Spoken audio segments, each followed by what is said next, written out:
গীতা পড়া বন্ধ করে দাও, কুরআন পড়া বন্ধ করে দাও, বাইবেল পড়া বন্ধ করে দাও। হ্যাঁ, সত্যি বলছি। এগুলোতে যা যা লেখা আছে না, সব মিথ্যে লেখা আছে, সব মিথ্যে ভবিষ্যৎবাণী করা আছে। খুব রাগ হচ্ছে না? রাগ কেন হবে বলো তো?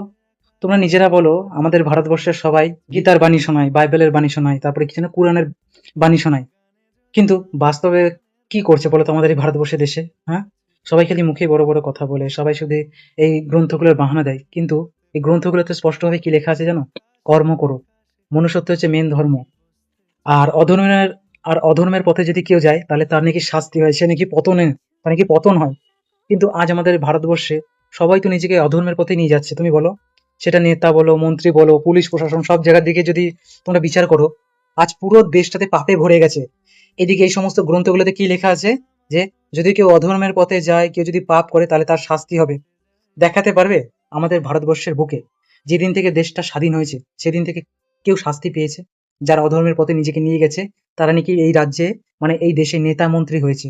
যারা রেপ করেছে, তাদেরকে নেতা মন্ত্রী বানিয়ে দিয়েছে। কিন্তু যারা সায়েন্টিস্ট বলো, যারা ভালো কিছু করছে সমাজের বুকে, তাদেরকে মানুষ জেলে ভরে দিচ্ছে, নয়তো এই পৃথিবী থেকে হাঁটিয়ে দিচ্ছে। তাহলে তোমরা বলো, আমি গীতা, কুরআন, বাইবেলকে কেন মিথ্যে গ্রন্থ বলবো না?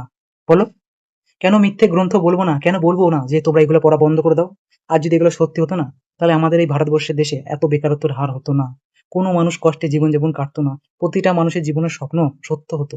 তোমরা বলো তোমরা নিজের মুখে বলো তো, কার স্বপ্নটা সত্য হয়েছে আমাদের এই ভারতবর্ষের দেশে?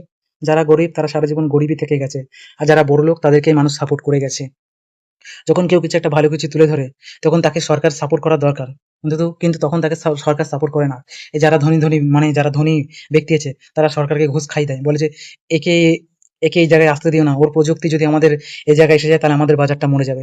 সরকার একটুখানি ভেবে দেখেছে যে ওই নতুন মানুষটাকে একটু সুযোগ দিতে পারি, নতুন মানুষটাকে একটু সুযোগ দিই, দেখি না আমাদের দেশে যদি বিকাশ ঘটে। তাই বলছি, আর কোনোদিনও এই সমস্ত গ্রন্থের বাহানা দেবে না। কোনোদিনও এই সমস্ত গ্রন্থগুলোর বাণী শোনাবে না। বলবে না যে আমি গীতা পড়েছি, আমি বাইবেল পড়েছি, আমি কোরআন পড়েছি। কিন্তু বাস্তবে তোমরা গীতার বাণী বলো, বাইবেলের বাণী বলো, কোরআনের বাণী কেউ কিন্তু নিজের জীবনে প্রয়োগ করো না। আর এই দেশে তো কোনোদিন প্রয়োগও করে না। যে যেভাবে পাচ্ছে নোংরামো করছে, ন্যাকামো করছে, ল্যাংটা ল্যাংটা ড্রেস পরছে। এইগুলো কি গীতাতে শেখায়? এগুলো কোরআনে শেখায়? এগুলো বাইবেলে শেখায়? তোমরা বলো। আজ এ দেশে দেখা যাচ্ছে প্রতি মিনিটে কত ক্রাইম হচ্ছে। কোনো পাপী শাস্তি পেয়েছে? এদিকে বাস্তবে শুনবে কি, ওই পাপির মুখেই নাকি শুনছে। ওই পাপি গীতা পড়ে শোনাচ্ছে। তোমরা জানো গীতাতে লেখা আছে, তোমরা জানো কোরআনে লেখা আছে, তোমরা জানো বাইবেলে লেখা আছে, অধর্মের পথে যে যায় সে শাস্তি পায়। কিন্তু ওই ভবিষ্যৎবাণী কি সত্যি হয়েছে? হচ্ছে না। এই দেশে হচ্ছে না।